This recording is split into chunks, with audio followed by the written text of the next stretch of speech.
Hi welcome every one. ഇന്നത്തെ നമ്മുടെ ഈ ഒരു സെഷൻ എന്ന് പറയുന്നത് ഏതൊരു ഹെൽപ്പിംഗ് പ്രൊഫഷനിലും വളരെ അധികം അത്യാവശ്യമായ അല്ലെങ്കിൽ നമുക്ക് ഒഴിച്ചുകൂടാൻ കഴിയാത്ത ഒരു ടോപ്പിക്കിനെ കുറിച്ചാണ്. അതാണ് കൗൺസിലിംഗ് എന്ന് പറയുന്നത്. നിങ്ങൾ സ്ക്രീനിൽ കാണുന്നത് പോലെ കൗൺസിലിംഗ്. നമ്മളിപ്പോൾ പ്രത്യേകിച്ചും ഈ സോഷ്യൽ വർക്ക് പ്രാക്ടീസിന്റെ ഉള്ളിൽ എങ്ങനെയാണ് കൗൺസിലിംഗ് നമുക്ക് ഉപയോഗിക്കാം എന്നുള്ളതാണ് നമ്മൾ നോക്കുന്നത്. അപ്പൊ ഈ ഒരു സെഷൻ പ്രത്യേകിച്ച് നമ്മൾ നോക്കിയാൽ നമ്മൾ എന്താ പറയേണ്ടത്, മുമ്പോട്ട് പോകുന്നതനുസരിച്ച് എന്താണ് ഈ കൗൺസിലിംഗ് കൊണ്ട് ഉദ്ദേശിക്കുന്നത്, അതിൻ്റെ ആ ഒരു സ്കോപ്പ് എന്താണ്, അത് എവിടെയൊക്കെ നമുക്ക് ഉപയോഗിക്കാം, എവിടെയൊക്കെയാണ് അത് അപ്ലൈ ചെയ്യുന്നത്, പ്രത്യേകിച്ചും ഈ സോഷ്യൽ വർക്കിന്റെ സാഹചര്യത്തിൽ അത് എവിടെയൊക്കെ അപ്ലൈ ചെയ്യാം എന്നുള്ളതും നമുക്ക് ചർച്ച ചെയ്യാം. അപ്പോ ആദ്യം തന്നെ ഒന്ന് ചിന്തിച്ചു നോക്കുക, ഈ കൗൺസിലിംഗ് എന്ന വാക്ക് കേൾക്കുമ്പോൾ എന്താണ് നമ്മുടെ മനസ്സിൽ അതിനെക്കുറിച്ച് ഉണ്ടാകുന്ന ഒരു ചിന്ത, അല്ലെങ്കിൽ കൗൺസിലിങ്ങിനെ നമ്മൾ എന്തിനോടൊപ്പമാണ് ശരിക്കും ഒന്ന് അസോസിയേറ്റ് ചെയ്ത് താരതമ്യം ചെയ്ത് നമ്മൾ അതിനെക്കുറിച്ച് ചിന്തിക്കുന്നത്? നിങ്ങളുടെ മനസ്സിലെ ചിന്തകൾ എന്ത് തന്നെയോ ആയിക്കോട്ടെ, അത് ഒന്ന് കമന്റ് ബോക്സിൽ ഒന്ന് മെൻഷൻ ചെയ്യുക. സോ ദാറ്റ് നമുക്കും ഒരു ജനറൽ അണ്ടർസ്റ്റാൻഡിങ് ഉണ്ടാകും എന്താണ് counselling. And by the end of the lesson നിങ്ങൾക്ക് ശരിക്കും ഒന്ന് ഇരുന്ന് ആലോചിച്ച് നോക്കാം, ഞാൻ ഉദ്ദേശിച്ചത് തന്നെയാണോ കൗൺസിലിംഗ്, അതോ അതിൽ എന്തെങ്കിലും വ്യത്യാസം ആയിട്ടുണ്ടോ എന്നുള്ളത് നമുക്കൊന്ന് ആലോചിച്ച് നോക്കാം, അല്ലേ? So let us see what is in the next slide. ഇത് ഞാൻ നേരത്തെ പറഞ്ഞതുപോലെ കൗൺസിലിംഗ് ഒരു ഡിസിപ്ലിൻ അല്ലെങ്കിൽ ഒരു പ്രാക്ടീസ് എന്ന നിലയിൽ നമ്മൾ ചിന്തിക്കുകയാണെന്നുണ്ടെങ്കിൽ വളരെ പ്രധാനപ്പെട്ട അല്ലെങ്കിൽ ഏറ്റവും പ്രധാനപ്പെട്ട ഒരു റോള് തന്നെയാണ് അതിന് ഈ ഹെൽപ്പിംഗ് പ്രൊഫഷൻസിനെ സംബന്ധിച്ചിടത്തോളം ഉള്ളത്. അപ്പോൾ ഈ സോഷ്യൽ വർക്ക് നമ്മൾ നോക്കുവാണെങ്കിൽ അതും ഹെൽപ്പിംഗ് പ്രൊഫഷന്റെ ഭാഗം തന്നെയാണ്, അല്ലെങ്കിൽ ഹെൽപ്പിംഗ് പ്രൊഫഷനിലെ ഏറ്റവും പ്രധാനപ്പെട്ട ഒന്നാണ് സോഷ്യൽ വർക്ക് എന്ന് വേണമെങ്കിൽ നമുക്ക് പറയാം. അപ്പോ ഇതിന്റെ ഒരു എവല്യൂഷനെ കുറിച്ച് നമ്മൾ ചിന്തിക്കുകയാണെങ്കിൽ, ഒന്ന്, അത് ഒരു സപ്പോർട്ട് സിസ്റ്റമായിട്ട് വളർന്നു വന്നിട്ടുണ്ട്. അതേസമയം ഒരു ഇന്റർവെൻഷൻ ടൂൾ എന്ന നിലയിലും അത് വളർന്നു വന്നിട്ടുണ്ട്. അപ്പൊ ഈ രണ്ട് രീതിയിലും കൗൺസിലിംഗിന്റെ ആ ഒരു വളർച്ച നമ്മൾ നോക്കുകയാണെന്നുണ്ടെങ്കിൽ, ശരിക്കും പറഞ്ഞാൽ ഇന്നത്തെ കാലത്ത് നമുക്കുള്ള ആ ഒരു ഇമോഷണൽ, സൈക്കോളജിക്കൽ, ഇന്റർപേഴ്സണൽ ആയിട്ടുള്ള ആ ഒരു വെൽബീയിങ് എന്ന് പറയുന്നത് ഒരു വ്യക്തിയുടെ സോഷ്യൽ ഫങ്ഷനിങ്ങിനും ഒരു വ്യക്തിയുടെ ഡേ ടു ഡേ ലൈഫിന്റെയും വളരെ പ്രധാനപ്പെട്ട ഒരു ഭാഗമായി മാറിയിരിക്കുന്നു എന്ന് വേണമെങ്കിൽ നമുക്ക് കാണാം, അല്ലേ? അപ്പോൾ അതിൽ നിന്ന് തന്നെ നമുക്ക് മനസ്സിലാക്കാം എത്രത്തോളം പ്രധാനപ്പെട്ടതാണ് ഈ ഒരു കൗൺസിലിംഗ് എന്നുള്ളത്. ഇനി എന്താണ് ഈ ഒരു കൗൺസിലിംഗിന്റെ ഡെഫിനിഷൻ, എന്താണ് ഇതിന്റെ അർത്ഥം എന്ന് നമുക്കൊന്ന് നോക്കാം. അപ്പോ ശരിക്കും കൗൺസിലിംഗ് എന്താണ് എന്ന് നമ്മൾക്കൊന്ന് മനസ്സിലാക്കാം. അപ്പൊ രണ്ട് പ്രധാനപ്പെട്ട ഡെഫിനിഷൻസ് ഞാൻ ഇവിടെ കൊടുത്തിട്ടുണ്ട്. അപ്പം ഒന്ന്, ഈ ഒരു എന്താ പറയേണ്ടത്, counselling is multi faceted in its use and interpretation. അപ്പോ എന്താ പറയേണ്ടത്, ആ ഒരു FP റോബിൻസൺ പറയുന്നത് counselling it's a process aimed at helping individuals. അപ്പോ FP റോബിൻസന്റെ അഭിപ്രായത്തിൽ കൗൺസിലിംഗ് എന്ന് പറയുന്നത് ഒരു പ്രക്രിയ, അത് എന്തിനാണ്, വ്യക്തികളെ സഹായിക്കുന്നതിന് വേണ്ടി എന്നാണ് പറയുന്നത്. അപ്പൊ അതിന് മുന്നേ നമ്മളിവിടെ പറഞ്ഞിരുന്നു, കൗൺസിലിംഗ് എന്ന് പറയുമ്പോഴത്തേക്ക് അതിന് മൾട്ടിപ്പിൾ ആണ് അതിന്റെ ഉപയോഗവും, അതേപോലെ അതിന്റെ ആ ഒരു ഇന്റർപ്രിട്ടേഷൻ, അതിന്റെ അർത്ഥം കാണുന്നതും നമ്മൾ പല രീതിയിലാണ് അതിന്റെ അർത്ഥം കാണേണ്ടത് എന്നുള്ളതാണ് പറയുന്നത്, അല്ലെ? അപ്പോ ഈ ഗസ്റ്റേർഡിന്റെ ഡെഫിനിഷൻ നമുക്ക് നോക്കാം. അദ്ദേഹം എന്താണ് കൗൺസിലിംഗിനെ കുറിച്ച് പറയുന്നത്, കുറെ കൂടെ അധികം ഡീറ്റെയിൽഡ് ആയിട്ട് അദ്ദേഹം പറഞ്ഞിട്ടുണ്ട്. എ ലേണിംഗ് ഓറിയന്റഡ് പ്രോസസ്, അതോടൊപ്പം carried in on a simple one-to-one social environment ആണ് പറയുന്നത്. അപ്പൊ 1-to-1 എന്ന് പറയുമ്പോഴത്തേക്ക് ഒരു വ്യക്തി മറ്റൊരു വ്യക്തിയുമായി ഇരുന്ന് ഉള്ള ഒരു ചർച്ച, ഒരു സിമ്പിൾ നോർമൽ ചർച്ചയാണ് കൗൺസിലിംഗ് എന്ന് പറയുന്നത്. പക്ഷേ അതൊരു ലേണിംഗ് ഓറിയന്റഡ് പ്രോസസ്സാണ്. അത് നടത്തുന്നത് എങ്ങനെയാണ്, ഒരു സോഷ്യൽ എൻവയൺമെന്റില് ഒരു 1-to-1 കോൺവെർസേഷൻ എന്ന നിലയിലാണ് അത് നടക്കുന്നത്. അപ്പൊ ഇവിടെ എന്താ സംഭവിക്കുന്നത്, ഒരു കൗൺസിലർ, അതായത് ഒരു പ്രൊഫഷണലി കമ്പീറ്റന്റ് ആയിട്ടുള്ള ഒരു വ്യക്തി, ആ എന്താ പറയേണ്ടത്, ആ ഒരു റെലവെന്റ് ആയിട്ടുള്ള സൈക്കോളജിക്കൽ സ്കിൽസും നോളജും ഒക്കെ ഉണ്ടായിരിക്കും. അപ്പോൾ ഇതിനകത്ത് നടക്കുന്നതെന്ന് പറഞ്ഞാൽ, ഈ ഒരു കൗൺസിലർ എന്ന് പറയുന്ന വ്യക്തി, കൗൺസിലിംഗ് ചെയ്യുന്ന വ്യക്തിയാണല്ലോ കൗൺസിലർ എന്ന് പറയുന്നത്, ആ ഒരു വ്യക്തി ആ ക്ലയന്റിനെ സഹായിക്കുകയാണ് ചെയ്യുന്നത് ഈ ഒരു ചർച്ചയിലൂടെ. ഈ ഒരു 1-to-1 ചർച്ചയിലൂടെ ക്ലയന്റിനെ സഹായിക്കുന്നത് അത് എന്തുപയോഗിച്ച്, അദ്ദേഹം ഓൾറെഡി നേടിയിട്ടുള്ള ചില സൈക്കോളജിക്കൽ സ്കിൽസും മനുഷ്യന്റെ മനസ്സിനെ കുറിച്ചുള്ള നോളജും വെച്ചുകൊണ്ടാണ് എന്നാണ് ഇതിനകത്ത് പറയുന്നത്. അപ്പൊ ഈ രണ്ട് ഡെഫിനിഷൻസും നമ്മളൊന്ന് ചിന്തിക്കുകയാണെന്നുണ്ടെങ്കിൽ അതിനകത്ത് ഒരു കാര്യം കോമൺ ആയിട്ട് പറയുന്നുണ്ട് അല്ലേ? Helping someone grow emotionally and psychologically. അപ്പോൾ ഒരു വ്യക്തിയുടെ ആ ഒരു ഇമോഷൻസ് മെച്ചപ്പെടുത്തി കൊണ്ടുവരിക, ഇമോഷനിൽ പ്രോപ്പറായിട്ടൊരു കൺട്രോൾ ഇടാനായിട്ട് ഏതൊക്കെ ഇമോഷൻസ് ആണ് നമ്മൾ ശരിക്കും തടഞ്ഞു വെക്കേണ്ടത്, അത് വളർന്ന് വലുതായി പന്തലിച്ച് നമ്മുടെ ജീവിതത്തെ ബാധിക്കുന്നതിൽ നിന്ന് നമ്മൾ ഏതൊക്കെ തടയണം, ഏതൊക്കെ ഇമോഷൻസ് നമ്മൾ പ്രോത്സാഹിപ്പിക്കണം, എന്തൊക്കെയാണ് ഇതിന്റെ സൈക്കോളജിക്കൽ എഫക്ട്സ് എന്നുള്ളത്, അത് ഒക്കെ മനസ്സിലാക്കി നമ്മൾ പ്രവർത്തിക്കുമ്പോഴാണ് ഒരു വ്യക്തിക്ക് ശരിക്കും ജീവിതത്തിൽ ഉയരാനും വളർച്ച നേടാനും സാധിക്കുകയുള്ളൂ എന്നുള്ളത്. അപ്പൊ ഇതിൽ നിന്ന് നമ്മൾ എന്താ മനസ്സിലാക്കേണ്ടത്? എപ്പോഴും നമ്മൾ ആ ഒരു സോഷ്യൽ വർക്കിന്റെ സാഹചര്യത്തിൽ നിന്ന് ചിന്തിക്കുമ്പോൾ കൗൺസിലിംഗ് ഒരു എന്താ പറയേണ്ടത് ഒരു ഒരു ഒരു അടിയന്തര ഘട്ടത്തിൽ മാത്രം ഉപയോഗിക്കുന്ന ഒന്നാണ് എന്ന് നമുക്ക് ഒരുപക്ഷെ വിചാരിക്കാം. അപ്പൊ കൗൺസിലിംഗ് ക്രൈസിസിൽ തീർച്ചയായിട്ടും കൗൺസിലിംഗ് ഉപയോഗിക്കും, പക്ഷെ അവിടെ മാത്രം അല്ല കൗൺസിലിംഗ് ഉപയോഗിക്കുന്നത്. ജീവിതത്തിൽ ഏതെങ്കിലും ഒരു വ്യക്തിക്ക് ഒരു വഴി കാട്ടിയായിട്ട് കൗൺസിലിംഗ് വരുന്നത്, ജീവിതത്തിലെ എല്ലാ വ്യക്തികൾക്കും ഫോർ ദാറ്റ് മാറ്റർ ഒരു വഴികാട്ടിയായിട്ട് നമുക്ക് കൗൺസിലിങ്ങിനെ കാണാം.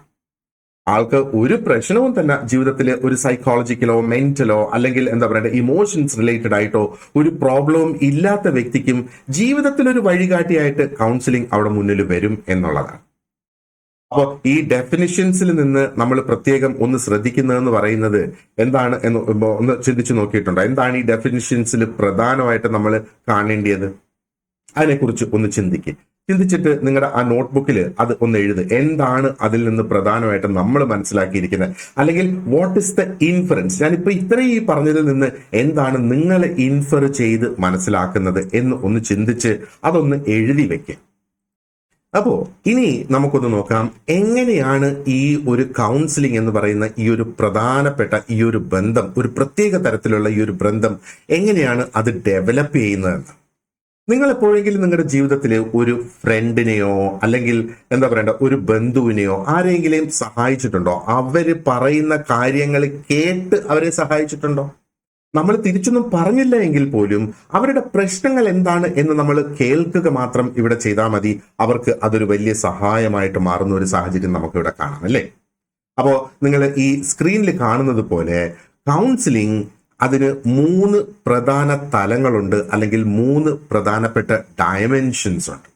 ഒന്ന് ഒരു ഹെൽപ്പിംഗ് റിലേഷൻഷിപ്പാണ്. മറ്റൊന്ന് നമ്മൾ നോക്കുകയാണെന്നുണ്ടെങ്കിൽ അവിടെ ഒരു തെറാപ്യൂട്ടിക് ഇന്റർവെൻഷൻ അവിടെ നടക്കുന്നുണ്ട്.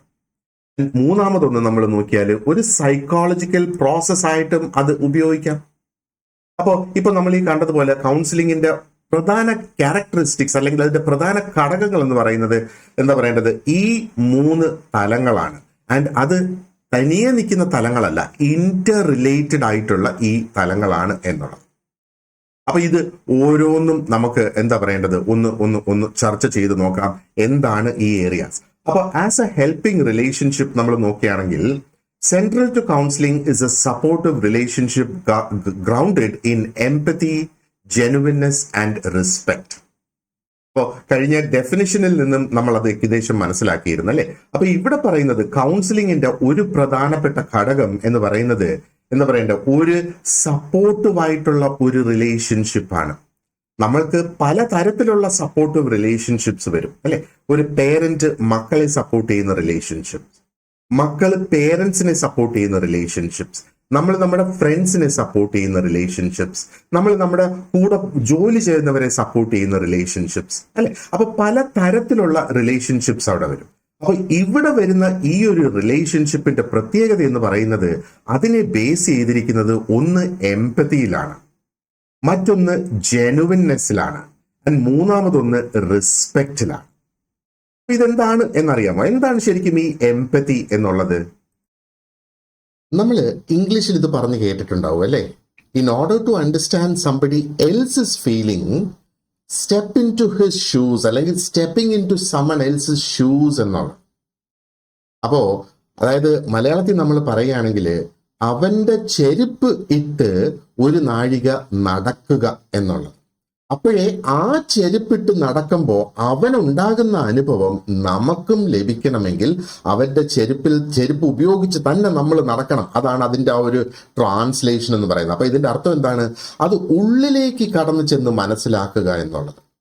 ഈ എംപതി കൃത്യമായിട്ട് നമുക്ക് മനസ്സിലാക്കണമെങ്കിൽ സിമ്പതിയും എന്താണ് എന്ന് നമ്മൾ മനസ്സിലാക്കിയിരിക്കണം. കാരണം പലപ്പോഴും എംപതിയും സിമ്പതിയും ഒരുമിച്ച് ആൾക്കാരങ്ങ് ഉപയോഗിക്കുമെന്ന് മാത്രമല്ല, അത് ഒന്നൊന്നിന് പകരം ഉപയോഗിക്കും. എംപതി സിമ്പതി എന്നുള്ളത് ഒന്നൊന്നിന് പകരം. ഇത് രണ്ടും വ്യത്യസ്തമായ കാര്യങ്ങളാണ്. നമുക്കിപ്പോൾ ആരെങ്കിലും ഒരു വ്യക്തിയെ കാണുമ്പം അയ്യോ പാവം എന്ന് നമ്മുടെ മനസ്സിലൊരു തോന്നൽ വരികയാണെങ്കിൽ അതിന്റെ അർത്ഥം നമ്മൾ അവിടെ കാണിക്കുന്നത് സിമ്പതിയാണ് എന്നുള്ളതാണ് കാണിക്കുന്നത്. അതായത് ആ വ്യക്തിയുടെ ജീവിതത്തിലേക്ക് ആഴത്തിലേക്ക് ഇറങ്ങിച്ചെല്ലാതെ ദൂരെ നിന്നുകൊണ്ട് ആ വ്യക്തിക്ക് വേണ്ടി സഹതപിക്കുക, അതാണ് സിമ്പതി എന്ന് പറയുന്നത്. എന്നാൽ എംപതി അങ്ങനെയല്ല. എംപതി എന്ന് പറയുന്നത് ഒരു കഴിവാണ്. ഈ സിമ്പതി ആർക്കും കാണിക്കാം അല്ലെ. എംപതി എന്ന് പറയുന്നത് ഒരു കഴിവാണ്, ഒരു എബിലിറ്റിയാണ്. അതായത് മറ്റൊരു വ്യക്തിക്ക് ആ വ്യക്തിയുടെ അനുഭവം എന്തായിരിക്കും, ആ വ്യക്തിയുടെ മനസ്സിലൂടെ പോകുന്ന ആ വ്യക്തിയുടെ ജീവിതത്തിൽ എന്തായിരിക്കും ആ വ്യക്തി അനുഭവിക്കുന്നത് എന്ന് നമുക്ക് മനസ്സിലാക്കാനുള്ള ആ കഴിവാണ് എംപതി എന്ന് പറയുന്നത്. അപ്പോ ആ ഒരു വ്യക്തിയുടെ കാഴ്ചപ്പാടിൽ നിന്നുകൊണ്ട് തന്നെ ആ വ്യക്തിയുടെ സാഹചര്യത്തെക്കുറിച്ച് നമുക്ക് ചിത്രീകരിക്കാൻ കഴിയുന്നത്, അപ്പോൾ ആ വ്യക്തിക്കുണ്ടാകുന്ന അതേ ഫീലിംഗ് നമുക്കിവിടെ ഫീൽ ചെയ്യണം എന്നുള്ളതാണ്. അതാണ് ശരിക്കും എംപതി. അപ്പൊ കൗൺസിലിംഗിലേക്ക് വരുമ്പോഴത്തേക്ക് എന്താണ് എംപതി എന്ന് പറയുമ്പോഴത്തേക്ക് basically I am trying to feel with you and understand your experience as you see it എന്ന് വേണമെങ്കിൽ നമുക്ക് പറയാം. അതായത് നിന്റെ കാഴ്ചപ്പാടിൽ നിന്നുകൊണ്ട് തന്നെ നീ അനുഭവിക്കുന്ന വേദനകൾ, യാതനകൾ, പ്രശ്നങ്ങൾ എന്താണെന്ന് എനിക്കും കൂടി അനുഭവിച്ചറിയണം എന്ന് പറയുന്നതാണ് കൗൺസിലിംഗില് എംപതി എന്ന് പറയുന്നത്. അപ്പൊ ഇതിന്റെ അർത്ഥം ആ ഒരു ക്ലയന്റ് പറയുന്നത് എല്ലാം കൗൺസിലർ സമ്മതിച്ചു കൊടുക്കുന്നു എന്നല്ല അതിന്റെ അർത്ഥം. പകരം ആ വ്യക്തിയുടെ അനുഭവങ്ങൾ നമ്മൾ മനസ്സിലാക്കുന്നു എന്ന് മാത്രമാണ് അതിന്റെ അർത്ഥം. ആ വ്യക്തി പറയുന്നതെല്ലാം ശരിയാണെന്നല്ല അതിന്റെ അർത്ഥം. ആ വ്യക്തി പറയുന്നതെല്ലാം അതേപോലെ ആ വ്യക്തിയുടെ യാതനകൾ, വേദനകൾ എനിക്ക് മനസ്സിലാക്കുന്നു എന്ന് പറയുന്നതാണ് ശരിക്കും എംപതി എന്ന് പറയുന്നത് അല്ലേ. സിമ്പതിയാണ് ആ അയ്യോ പാവം എന്ന് നമ്മൾ പറയുന്ന ആ ഒരു ഫീലിംഗ് ആണ് sympathy, feeling sorry for someone. അപ്പോൾ ആ വ്യക്തിയുടെ ജീവിതത്തിലേക്കോ ആ വ്യക്തിയുടെ യാതനകളിലേക്കോ നമ്മൾ കടന്നു ചെല്ലുന്നില്ല. ആ വ്യക്തിക്ക് അന്നേരം വിശക്കുന്നുണ്ടോ, നമ്മൾ ഒരു പക്ഷെ ഒരു നേരത്തെ ഭക്ഷണം വാങ്ങിച്ചു കൊടുത്തിരിക്കും. അതാണ് എംപതിയും സിമ്പതിയും ആയിട്ടുള്ള ആ ഒരു ഡിഫറൻസ് എന്ന് പറയുന്നത്. ഇനി തിരിച്ച് ഈ ഹെൽപ്പിംഗ് റിലേഷൻഷിപ്പിലേക്ക് വന്നേ. അപ്പൊ കൗൺസിലിംഗിന്റെ ഒരു സംഗതി എന്ന് പറയുന്നത് ഒരു ഹെൽപ്പിംഗ് റിലേഷൻഷിപ്പ് നമ്മൾ ബിൽഡ് ചെയ്തെടുക്കുക എന്നുള്ളതാണ്. അപ്പൊ ഇവിടെ ഹെൽപ്പിംഗ് റിലേഷൻഷിപ്പ് എന്ന് പറയുമ്പോഴത്തേക്ക് അതാണ് ആ ഒരു ബേസിക് ഇമോഷണൽ ഫൗണ്ടേഷൻ. ഈ ഫൗണ്ടേഷന്റെ പുറത്താണ് ഈ കൗൺസിലിംഗ് മുഴുവനും കെട്ടിപ്പൊക്കിയിരിക്കുന്നത് എന്ന് മനസ്സിലാക്കുക. ഓക്കെ, നമുക്കിതിനെ ഒന്ന് കമ്പയർ ചെയ്യാനാണെന്നുണ്ടെങ്കിൽ നമ്മുടെ ഒരു ഫാമിലി ഡോക്ടർ, അതായത് നമ്മൾ നിരന്തരമായിട്ട് സന്ദർശിക്കുന്ന ഒരു ഡോക്ടർ എന്ന് വെക്കുക. ആ ഡോക്ടറോട് നമുക്ക് ഭയങ്കരമായി അധികം വിശ്വാസമാണ് അല്ലെ. ആ ഡോക്ടർ ഏത് മരുന്ന് പറഞ്ഞാലും നമ്മൾ ആ മരുന്ന് കഴിക്കും. കാരണം എന്താണ്, ഡോക്ടർക്ക് നമ്മളോട് യാതൊരു തരത്തിലുള്ള ഒരു മുൻവിധിയുമില്ല. നമ്മളായിട്ട് തന്നെയാണ് ആ ഡോക്ടർ കണ്ട് പരിചരിക്കുന്നത്. നമുക്ക് ആ ഡോക്ടറോട് സംസാരിക്കുമ്പോഴോ ആ ഡോക്ടർ നമുക്ക് തരുന്ന പരിഹാരങ്ങൾ നമ്മൾ കേൾക്കുമ്പോഴോ അതിനെക്കുറിച്ച് രണ്ടാമതൊന്നും ചിന്തിക്കാതെ അപ്പ് ഫ്രണ്ട് നമ്മൾ പോയി ചെയ്യുന്നത്. അതെന്തുകൊണ്ടാണ്? ആ ഒരു എംപത്തറ്റിക് റിലേഷൻഷിപ്പ് അവിടെ ബിൽഡ് ചെയ്തു, ആ ഒരു ട്രസ്റ്റ് ആ ഒരു റിലേഷൻഷിപ്പിലേക്ക് കടന്നു വന്നു തിരിച്ച് വീണ്ടും നമ്മുടെ കൗൺസിലിംഗിലേക്ക് വാ. അപ്പൊ ഈ ഒരു റിലേഷൻഷിപ്പില് കൗൺസിലർ ശരിക്കും വളരെ സത്യസന്ധമായ ജെനുവനായിട്ടുള്ള ഒരു അണ്ടർസ്റ്റാൻഡിങ് ഇവിടെ പ്രകടിപ്പിക്കുകയാണ്. ഇവിടെ ഒരു മ്യൂച്വൽ റെസ്പെക്ട്, ആ ക്ലയന്റിനെ എന്താ പറയേണ്ടത്, ആ ക്ലയന്റിന്റെ പോരായ്മകൾ കണ്ട് ആ പോരായ്മയ്ക്ക് ആ ക്ലയന്റിനെ റെസ്പെക്ട് ചെയ്ത് പോവുക എന്നുള്ളതാണ്.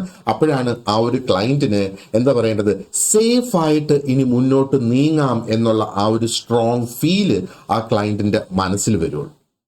കാൾ റോജേഴ്സ് എങ്ങനെയാണ് ഈ ക്വാളിറ്റീസിനെ ഡിസ്കസ് ചെയ്തേക്കുന്നത്?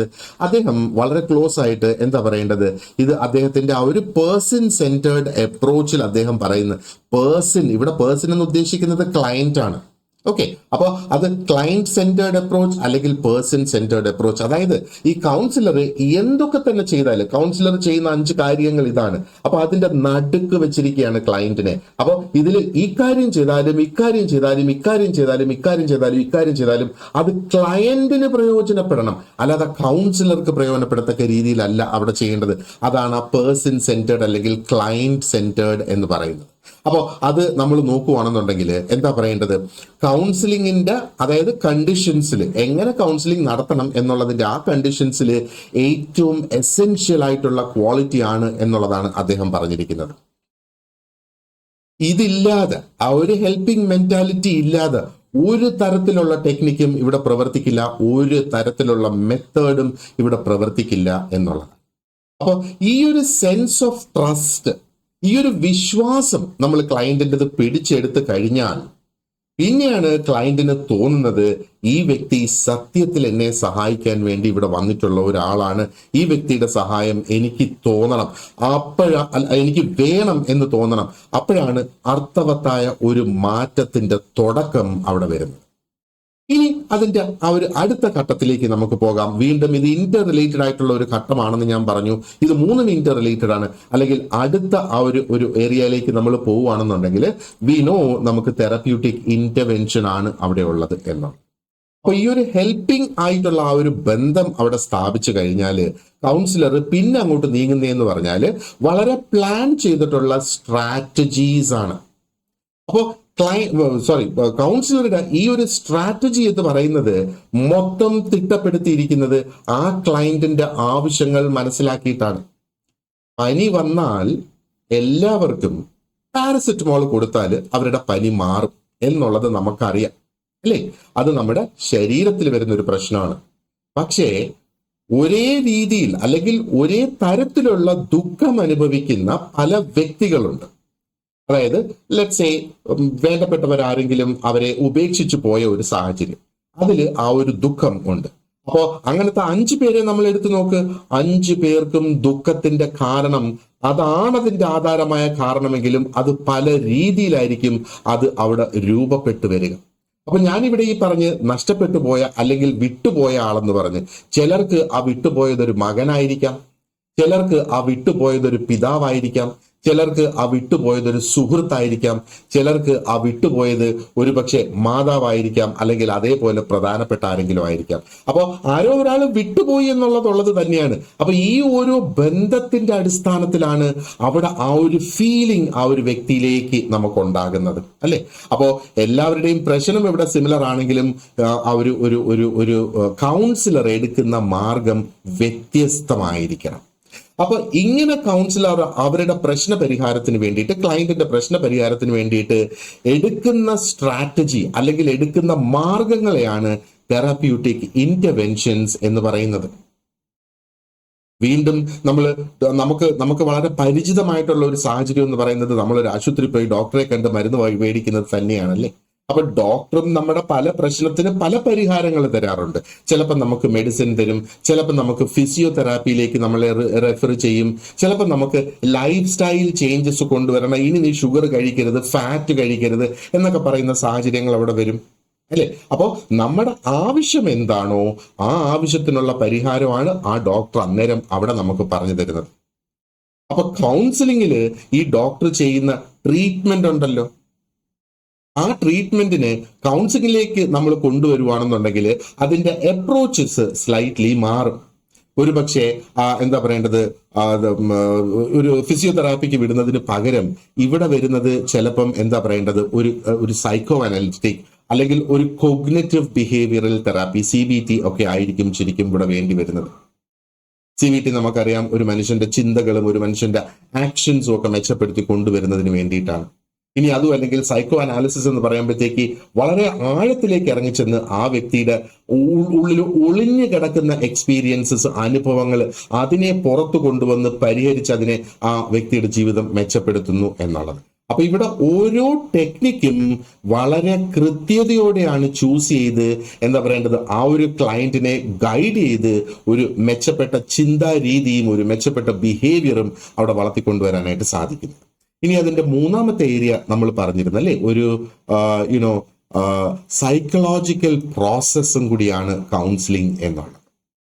അപ്പോ ഈ ഒരു സൈക്കോളജിക്കൽ പ്രോസസ് എന്ന് പറയുന്നത് ഇസ് ദ ഇന്നർ ചേഞ്ച്. നമ്മുടെ ഉള്ളിലുണ്ടാകുന്ന മാറ്റം എന്ന് പറയുമ്പോഴത്തേക്ക് നമ്മുടെ മനസ്സിലുണ്ടാകുന്ന മാറ്റം, നമ്മുടെ ചിന്തകളിൽ വരുന്ന മാറ്റം, നമ്മുടെ യാതനകൾക്ക് വരുന്ന ഒരു പരിഹാരം, അല്ലെ?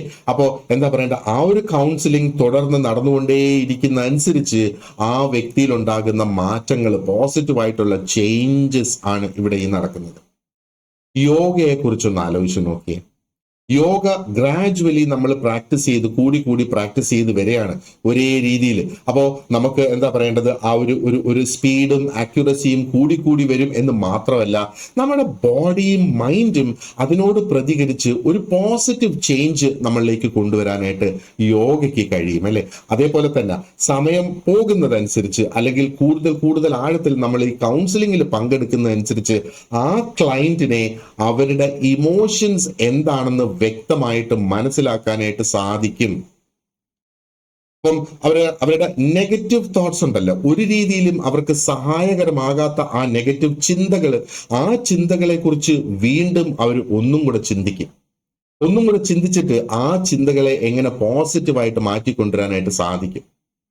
എന്നിട്ട് അവരുടെ ആ ഒരു അൾട്ടിമേറ്റ് റെസ്പോൺസ് എന്ന് പറയുന്നത് വളരെ ഹെൽത്തി ആയിട്ടുള്ള റെസ്പോൺസ് ആയിരിക്കും. ഏതൊരു സാഹചര്യം വന്നാലും അതിനകത്ത് നമുക്ക് കാണാനായിട്ട് കഴിയുക. പക്ഷേ ഇതിൽ പാരസെറ്റമോൾ കഴിച്ചിട്ട് 2 മണിക്കൂർ കൊണ്ട് പനി കുറയ്ക്കുന്നത് പോലെ ഒരു ഒറ്റയടിക്ക് നടക്കുന്ന സംഭവം അല്ല. പകരം ഇത് ഒരു സ്റ്റെപ്പ് ബൈ സ്റ്റെപ്പ് പ്രൊസീജിയർ ആണ്.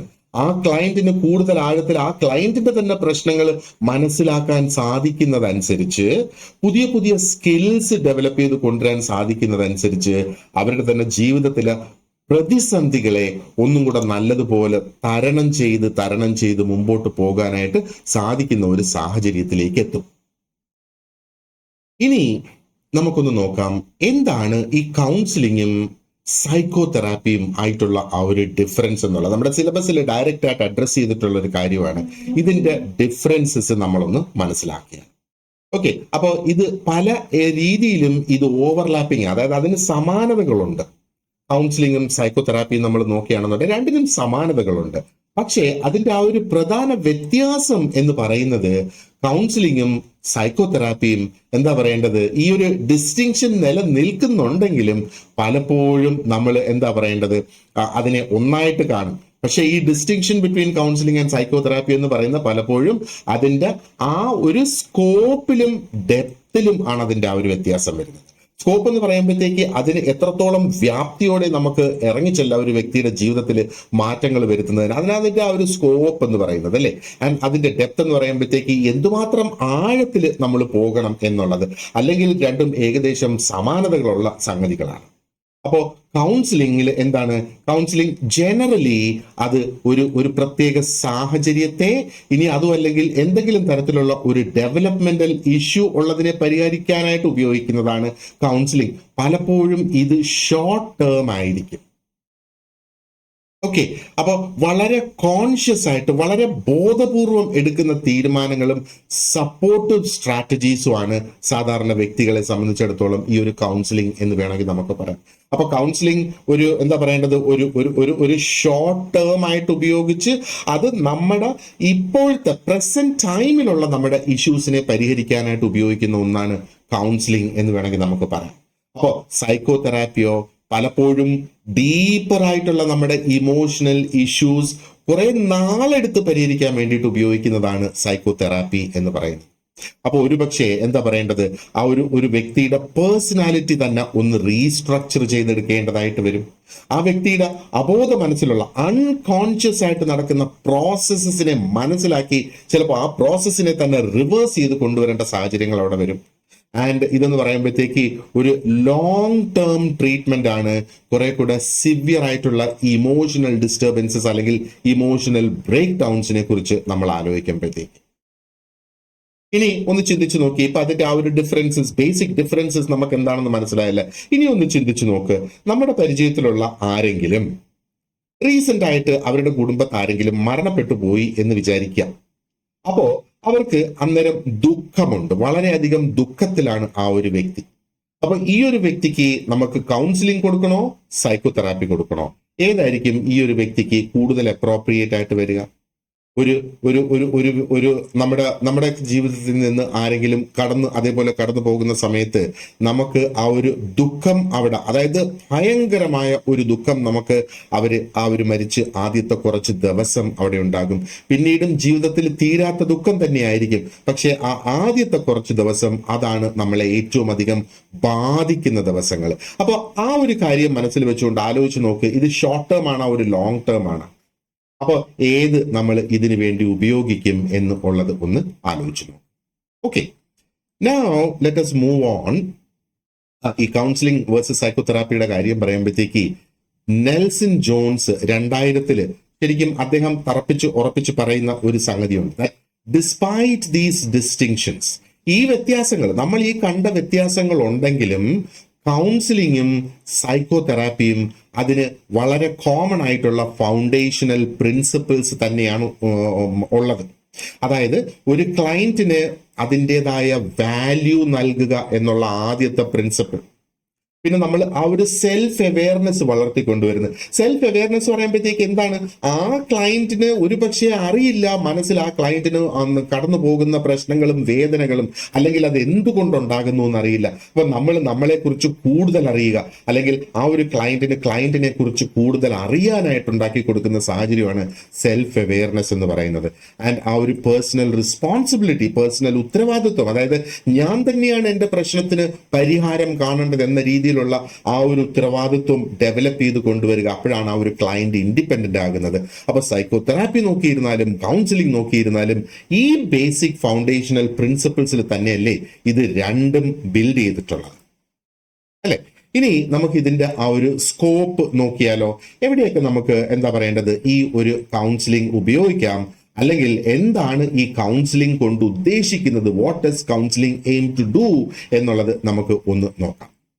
ഓക്കെ, അപ്പോൾ അതിന് എന്താ പറയുന്നത്, കൗൺസിലിംഗ്, ഇന്നത്തെ കാലത്ത് കൗൺസിലിംഗ് നമ്മൾ നോക്കുകയാണെന്നുണ്ടെങ്കിൽ ഒരു വൈഡ് ആൻഡ് ഡൈനമിക് ആയിട്ടുള്ള ഒരു സ്കോപ്പ് ഉണ്ട്.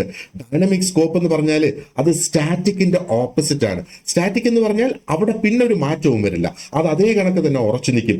ഡൈനമിക് എന്ന് പറഞ്ഞാൽ അത് മാറിക്കൊണ്ടേയിരിക്കും എന്നുള്ളതാണ്. അപ്പോൾ നമ്മുടെ ജീവിതം പല കാരണങ്ങൾ കൊണ്ട് മെച്ചപ്പെട്ടു വരുന്നു, ടെക്നോളജി കൊണ്ട് മെച്ചപ്പെട്ടു വരുന്നു, അല്ലെങ്കിൽ നല്ലൊരു ജോലി കിട്ടുന്നത് കൊണ്ട്, വരുമാനം കൂടുന്നത് കൊണ്ട് മെച്ചപ്പെട്ടു വരുന്നത്. മെച്ചപ്പെട്ട സാഹചര്യത്തിൽ വീണ്ടും നമുക്ക് ഇങ്ങനെ പറയാതിരിക്കാൻ വയ്യ, മെച്ചപ്പെട്ട പ്രശ്നങ്ങളും വരും, അല്ലെ? അപ്പോൾ അതിനൊക്കെ പരിഹാരം കാണുന്നതിന് ഈ കൗൺസിലിംഗ് ഒരേപോലെ നിലനിന്ന് കഴിഞ്ഞാൽ പിന്നെ നമ്മൾ എന്തുപയോഗിക്കും മാറുന്ന സാഹചര്യങ്ങളിൽ, അല്ലെ? അപ്പോൾ അതിന്റെ പ്രധാന എയിംസും ഗോൾസും നമ്മൾ നോക്കുകയാണെന്നുണ്ടെങ്കിൽ ആദ്യം ഒന്ന് പേഴ്സണാലിറ്റി ഡെവലപ്മെന്റ് ആണ്. പേഴ്സണാലിറ്റി ഡെവലപ്മെന്റ് എന്ന് പറയുമ്പോഴത്തേക്ക് help individuals to grow into what they are meant to be. അപ്പൊ ഓരോ വ്യക്തികളും അവര് എന്താണ് അവര് ആകേണ്ടത്, അല്ലെങ്കിൽ അവരുടെ ആ ഒരു വാല്യൂ എന്താണ്, അതിലേക്ക് എത്തിപ്പെടാനായിട്ട് അവരെ സഹായിക്കുക. അതാണ് പേഴ്സണാലിറ്റി ഡെവലപ്മെന്റ് എന്ന് പറയുന്നത്. മറ്റൊന്ന് ഇമോഷണൽ സപ്പോർട്ടാണ്. So what is emotional support? Emotional support എന്ന് പറയുമ്പോഴത്തേക്ക് നമുക്കത് അറിയാമല്ലേ. If somebody is going through loss, ഒരു ട്രോമ അനുഭവിക്കുന്നത്, അല്ലെങ്കിൽ സ്ട്രെസ് അനുഭവിക്കുന്നത്, അതെല്ലാം ഇമോഷൻസ് ആണ്. അപ്പൊ അതിൽ നിന്ന് പുറത്തേക്ക് വരാനുള്ള ആ ഒരു സപ്പോർട്ട് കൗൺസിലിങ്ങിലൂടെ കൊടുക്കാം. ഇനി മറ്റൊന്ന് സെൽഫ് അവെയർനെസ് ആൻഡ് ഇൻസൈറ്റ് ആണ്. അപ്പോൾ സെൽഫ് അവെയർനെസ് എന്ന് പറയുമ്പോഴത്തേക്ക് എന്താണ്, ഒരു വ്യക്തിക്ക് ആ വ്യക്തിയുടെ സ്വന്തം ഫീലിങ്സിനെ മനസ്സിലാക്കാനായിട്ട് സാധിക്കണം. അതെന്തുകൊണ്ട് ആ ഫീലിംഗ് വരുന്നു എന്ന് മനസ്സിലാക്കാനായിട്ട് സാധിക്കണം. അത് തന്നെയല്ലേ മെന്റൽ ഹെൽത്തിലേക്കുള്ള ഒരു ആദ്യ പ്രധാനപ്പെട്ട ചുവടുവെപ്പ് എന്ന് പറയുന്നത്. ആൻഡ് വാല്യൂ ക്ലാരിഫിക്കേഷൻ ഇവിടെ വളരെ പ്രധാനപ്പെട്ടതാണ്. നമ്മൾ പറഞ്ഞു കേട്ടിട്ടില്ലേ, ആനയ്ക്ക് അതിന്റെ വലിപ്പം അറിയില്ല എന്ന്. ആനയ്ക്ക് അതിന്റെ വലിപ്പം അറിയാമായിരുന്നുവെങ്കിൽ എന്തായേനെ? ആനയുടെ 100-1 പോലും ഇല്ലാത്ത മനുഷ്യൻ, ആനയുടെ ഒരു കാലിന്റെയോ കൈയുടെയോ അത്ര പോലും ഇല്ലാത്ത ഒരു മനുഷ്യനാണ് ആനയെ കൺട്രോൾ ചെയ്ത് കൊണ്ട് നടക്കുന്നത്, അല്ലേ? അപ്പോ ഓരോ മനുഷ്യനും അവന്റെ ആ ഒരു മൂല്യം, അവന്റെ വാല്യൂ, അവന്റെ വേർത്ത് എന്താണ്? ഇവിടെ മൂല്യമല്ല ആ ഒരു വാല്യൂ എന്ന് പറയുന്നത്. വാല്യൂ എന്ന് പറയുമ്പോഴത്തേക്ക് അവന് എന്താണ് അവന്റെ ആ ഒരു വേർത്ത്, അല്ലെങ്കിൽ അവന്റെ ആ ഒരു സമൂഹത്തിലുള്ള അവന്റെ ആ ഒരു വില എന്ന് വേണമെങ്കിൽ നമുക്ക് പറയാം. അവന്റെ വില അത് മനസ്സിലാക്കി കൊടുക്കുക, അതാണ് വാല്യൂ ക്ലാരിഫിക്കേഷൻ. അപ്പോഴാണ് ആൾക്കാർ കുറെ കൂടെ സെൽഫ് കോൺഫിഡന്റ് ആകുന്നത്. നമ്മളൊരു സംഗതിയിൽ കോൺഫിഡൻസ് ബിൽഡ് ചെയ്ത് കഴിഞ്ഞാൽ പിന്നെ നമുക്കത് അനായാസം ചെയ്തെടുക്കാം, അല്ലേ? പിന്നെ ഒന്ന് വരുന്നത് ബിഹേവിയറൽ അഡ്ജസ്റ്റ്മെന്റ് ആണ്. ഇതെല്ലാം അവസാനം അല്ലെങ്കിൽ ഏറ്റവും പ്രധാനപ്പെട്ട ഒന്ന് ബിഹേവിയറൽ അഡ്ജസ്റ്റ്മെന്റ് എന്ന് വേണമെങ്കിൽ നമുക്ക് പറയാം. കാരണം നമ്മുടെ സമൂഹത്തിൽ നമുക്ക് ജീവിക്കുന്നതിന് സൊസൈറ്റിക്ക് ചില ചിന്തകളും ചില രീതികളും ചില മാർഗങ്ങളും ഒക്കെ ഉണ്ട്. ആ സൊസൈറ്റിക്ക് അനുയോജ്യമല്ലാത്ത അല്ലെങ്കിൽ സമൂഹത്തിന് അംഗീകരിക്കാൻ കഴിയാത്ത ഒരു സംഗതി ഒരു വ്യക്തി ചെയ്താൽ അവൻ സമൂഹത്തിൽ നിന്ന് പിന്തള്ളപ്പെട്ട പുറത്താക്കപ്പെട്ട ഒരു വ്യക്തിയാകും. ഫിസിക്കലി ആ സമൂഹത്തിന്റെ ഉള്ളിൽ കാണും, പക്ഷെ എല്ലാവരും ഒരു ഭയത്തോടെ ഒരു മുൻവിധിയോടെ ഈ ഒരു വ്യക്തിയെ നോക്കാനായിട്ട് തുടങ്ങും, വീക്ഷിക്കാനായിട്ടും കാണാനും ആ വ്യക്തിയെക്കുറിച്ച് സംസാരിക്കാനുമായിട്ട് തുടങ്ങും. അപ്പോ അതിൽ നിന്നൊക്കെ മാറ്റം വരുത്തി ആ വ്യക്തി വ്യത്യസ്തമായിട്ടെന്ന് പറഞ്ഞാൽ മോശമായിട്ട് ചെയ്യുന്ന കാര്യങ്ങളെല്ലാം മാറ്റി ആ വ്യക്തിയുടെ ഹാബിറ്റ്സ്, ആ വ്യക്തിയുടെ പ്രവൃത്തികളെ നമ്മൾ ഹാംഫുൾ അല്ലാത്ത രീതിയിലാക്കി തിരിച്ച് സമൂഹത്തിൽ ഭയം ഇല്ലാത്ത ആദരവോടുകൂടി ജീവിക്കുന്ന ഒരു വ്യക്തി എന്ന നിലയിലേക്ക് നമുക്ക് കൊണ്ടുവരിക. ഒന്ന് ആലോചിച്ച് നോക്ക്, ഇന്നത്തെ ആ ഒരു ജീവിതത്തില് എന്താ പറയേണ്ടത്, ഏത് തരം ഡെവലപ്മെന്റ് ആണ് എല്ലാ വ്യക്തികൾക്കും ആവശ്യമായിട്ടുള്ളത്? അല്ലെങ്കിൽ നിങ്ങൾക്ക് എന്താണ് ഇതിനകത്ത് ഏറ്റവും പ്രധാനപ്പെട്ടതായിട്ട് നിങ്ങളുടെ ജീവിതത്തിൽ ആവശ്യം എന്ന് തോന്നുന്നത്? അത് ഒന്ന് കമന്റ്സിൽ മെൻഷൻ ചെയ്യും. ഞാനും കൂടെ അതൊന്ന് ചെക്ക് ചെയ്ത് നോക്കട്ടെ എന്താണ് അത് എന്ന് മനസ്സിലാകട്ടെ. ഓക്കെ. ആൻഡ് പിന്നെ നമുക്ക് ഇതിനകത്ത് ഇനി അടുത്ത് നോക്കാനുള്ളതെന്ന് പറയുന്നത് ഇതിന്റെ സെറ്റിങ്സും ആപ്ലിക്കേഷൻസും ആണ്. എന്താണ് ഇതിനകത്ത് വരുന്നത്? അപ്പൊ സ്ക്രീനിൽ നമ്മൾ കാണാം, അതിന്റെ ആ ഒരു സെറ്റിങ്സ് നമ്മൾ കാണാം അല്ലെ.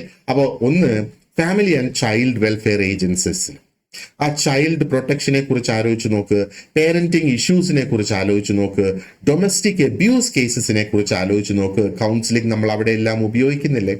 അതേപോലെ വിദ്യാഭ്യാസ സ്ഥാപനങ്ങളിൽ, എഡ്യൂക്കേഷനിൽ, ഇൻസ്റ്റിറ്റ്യൂഷൻസിൽ നിങ്ങളിൽ പലരും ഒരുപക്ഷെ സ്കൂളിൽ ഒരു കൗൺസിലറായിട്ട് നിങ്ങൾ വർക്ക് ചെയ്തിട്ടുണ്ടാകാം, അല്ലെങ്കിൽ വർക്ക് ചെയ്യുന്നുണ്ടാകാം. അപ്പൊ കുട്ടികളുടെ ബിഹേവിയർ, കുട്ടികളുടെ ആ ഒരു ലേണിംഗ് മെച്ചപ്പെടുത്തുന്നതിന്, അവരുടെ ഇമോഷണൽ ഇഷ്യൂസിന് തരണം ചെയ്ത് ഒരു സ്റ്റെബിലിറ്റിയിലേക്ക് എത്താനൊക്കെ സഹായിക്കുന്നതിന് വേണ്ടിയിട്ട് കൗൺസിലിംഗ് ഉപയോഗിക്കുന്നുണ്ടല്ലേ. ഇനി ഹെൽത്ത് കെയർ സെറ്റിങ്ങിലും വളരെ പ്രധാനപ്പെട്ടതാണ് ഈ ഒരു കൗൺസിലിംഗ് എന്ന് പറയുന്നത്. ഇപ്പൊ സോഷ്യൽ വർക്കേഴ്സിന്റെ റോൾ എന്താണ് ഇവിടെ? അവര് എന്താ പറയേണ്ടത്, ഇൽനെസ്സുമായിട്ട് കോപ്പപ്പ് ചെയ്യാൻ അവര് സഹായിക്കുന്ന പേഷ്യൻസിനെയും അവരുടെ ഫാമിലീസിനെയും. ഇനി mental health and rehabilitation centres വളരെ പ്രധാനപ്പെട്ടതാണ് അല്ലേ. അപ്പൊ ഇവിടെയാണ് പലപ്പോഴും ഇൻഡിവിജ്വൽ അല്ലെങ്കിൽ ഗ്രൂപ്പ് കൗൺസിലിംഗ് ആ ഒരു മെന്റൽ ഹെൽത്ത് റിക്കവറിക്ക് വേണ്ടിയിട്ട് നടക്കുന്നത്. ഇനി സ്പെഷ്യലൈസ്ഡ് ആയിട്ടുള്ള ഇൻസ്റ്റിറ്റ്യൂഷൻസ് ഉണ്ട്, de addiction centres, old age homes ഉണ്ട്, സൂയിസൈഡ് പ്രിവെൻഷൻ യൂണിറ്റ്സ് ഉണ്ട് അല്ലെ. അതാണ് കൗൺസിലിംഗിന്റെ പല രീതിയിലുള്ള സെറ്റിങ്സ് എന്ന് വേണമെങ്കിൽ നമുക്ക് കാണാം. അപ്പോ എന്താ പറയേണ്ടത്, ഒന്ന് ആലോചിച്ച് നോക്കിയേ, നിങ്ങൾക്ക് എപ്പോഴെങ്കിലും ഇതേ കണക്ക് ഏതെങ്കിലും ഒരു സാഹചര്യത്തില് നിങ്ങൾക്ക് ആ ഒരു കൗൺസിലിംഗ് സർവീസ് കൊടുക്കേണ്ടതായിട്ട് വന്നിട്ടുണ്ടോ? ഉണ്ടെങ്കിൽ അതിനെക്കുറിച്ചൊന്ന് ചിന്തിച്ച് നോക്ക്. എന്നിട്ട് നിങ്ങളുടെ നോട്ട്സിൽ അതൊന്ന് എഴുതി വൈ. ഒരു കാരണവശാലും പിന്നെ നിങ്ങൾ ജീവിതത്തിൽ മറക്കില്ല അതിന്റെ സെറ്റിങ്സും കൗൺസിലിംഗിന്റെ ആ ഒരു ആപ്ലിക്കേഷനെയും കുറിച്ച് നോക്കുന്നതിന് നമുക്ക് ജീവിതത്തിൽ മറന്നു പോകത്തേയില്ല എന്നുള്ളതാണ്. ഓക്കെ. സോ ഇപ്പോൾ കൗൺസിലിംഗ് എന്ന ഒരു പ്രൊഫഷണൽ ഡിസിപ്ലിൻ എന്ന നിലയിൽ നമ്മൾ നോക്കുകയാണെന്നുണ്ടെങ്കിൽ അതിൽ നമ്മൾ എന്താ പറയേണ്ടത്, it integrates theory with empathy, scientific knowledge and human connection. അപ്പൊ ഇവിടെ എന്താ പറയേണ്ടത്, സയന്റിഫിക് നോളജ് ഇതിന്റെ പിന്നിലുണ്ട്. അത് തന്നെയല്ലേ നമുക്ക് സൈക്കോളജി എന്ന് പറയുമ്പോഴത്തേക്ക് that is also scientific knowledge. ഈ കൗൺസിലിംഗ് ഉപയോഗിക്കുന്ന ടെക്നിക്സ് എല്ലാം സയന്റിഫിക് നോളജിനെ അടിസ്ഥാനപ്പെടുത്തിയിട്ട് കൊണ്ട് തന്നെയാണ്.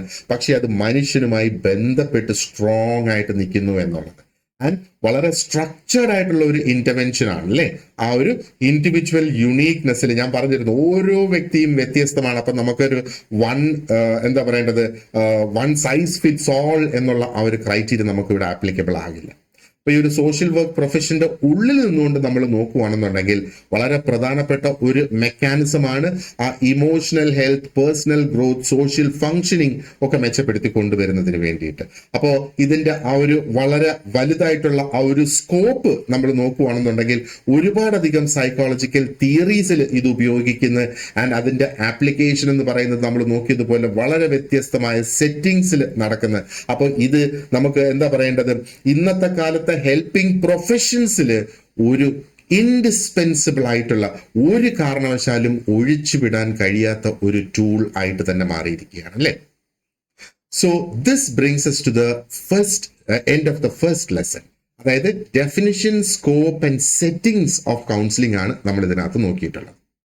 അപ്പോൾ ഇനി നിങ്ങളുടെ നോട്ട്സിൽ ഒരുപാടധികം ക്വസ്റ്റ്യൻസ് ഇതിനെ ബേസ് ചെയ്ത് ഞാൻ കൊടുത്തിട്ടുണ്ട് പ്രാക്ടീസിന് വേണ്ടിയിട്ട്. ആ ക്വസ്റ്റ്യൻസ് എല്ലാം ഉപയോഗിച്ച് പ്രാക്ടീസ് ചെയ്യുക. സെപ്പറേറ്റ് ആയിട്ടാണ് അതിൻ്റെ ആൻസർ കീ കൊടുത്തിരിക്കുന്നത്. അതിൻ്റെ ആൻസേഴ്സ് മുഴുവനും ചെക്ക് ചെയ്യണം. ആദ്യം നമ്മൾ സ്വന്തമായിട്ട് ആൻസർ ചെയ്യാൻ നോക്കിയിട്ട് അതിൻ്റെ ആൻസേഴ്സ് ചെക്ക് ചെയ്യുക. ഇനി കുറച്ചും കൂടെ ഇൻ ഡെപ്ത് ആയിട്ട് പോകണമെന്ന് ആഗ്രഹമുള്ളവർക്ക് ഡീറ്റെയിൽഡ് ആയിട്ടുള്ള നോട്ട്സും ഞാൻ സെപ്പറേറ്റ് ആയിട്ട് കൊടുത്തിട്ടുണ്ട്. അപ്പൊ ഈ ക്വസ്റ്റ്യൻസ് നോക്കുന്ന സമയത്ത് നമുക്ക് 50% കുറവ് മാത്രമേ മാർക്ക് കിട്ടിയിട്ടുള്ളെങ്കിൽ ഉറപ്പായിട്ടും അത് ഡീറ്റെയിൽഡ് ആയിട്ടുള്ള നോട്ട്സിലേക്കും കൂടെ നോക്കി കുറെ കൂടെ വ്യത്യസ്തമായിട്ട് അതിനെ ഒന്ന് പഠിക്കുക. ഓക്കെ, അതേപോലെ നിങ്ങൾക്ക് ഇതിന് ഒരു മോക്ക് ടെസ്റ്റും കൂടെ ഞാൻ പ്രൊവൈഡ് ചെയ്യുന്നതാണ്. അപ്പോൾ കുറച്ചും കൂടെ ടോപ്പിക്സ് നമ്മൾ കംപ്ലീറ്റ് ചെയ്തതിന് ശേഷം ആ ഒരു മോക്ക് ടെസ്റ്റും കൂടെ നടത്താം. അപ്പോൾ മോക്ക് ടെസ്റ്റ് ഓൺലൈൻ ആയിട്ടായിരിക്കും കണ്ടക്ട് ചെയ്യുന്നത്. So I will also get to know നിങ്ങൾ എവിടം വരെ എത്തി നിൽക്കുന്നു എന്നുള്ളത്. Thank you very much for watching this lesson and see you in the next class. Wish you all the very best and have a great day ahead.